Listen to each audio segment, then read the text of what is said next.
Hello and welcome back to the Portal Door, where I am chronicling my journey to becoming a Portal fantasy creator. Chapter 3, Lessons from the Wanderer.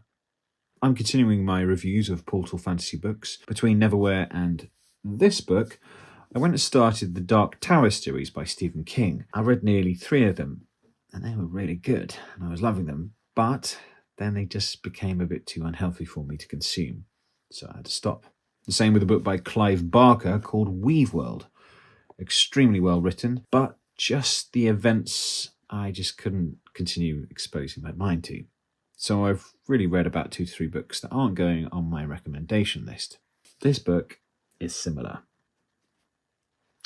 It's written okay, but the protagonist is absolutely vile. This is Chronicles of Thomas Covenant the Unbeliever, Lords of Foul, Bane by Stephen Donaldson.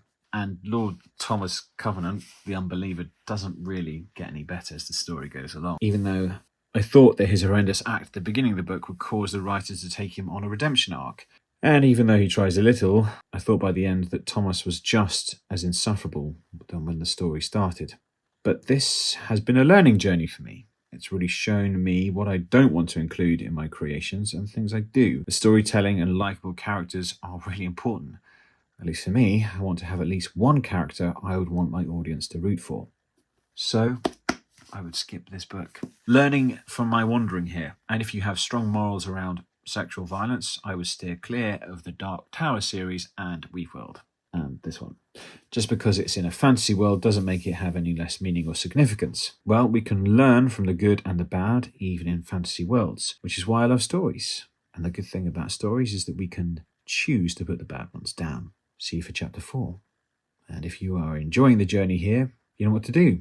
If you didn't, thanks for watching this far, and may be blessed on the rest of your journey.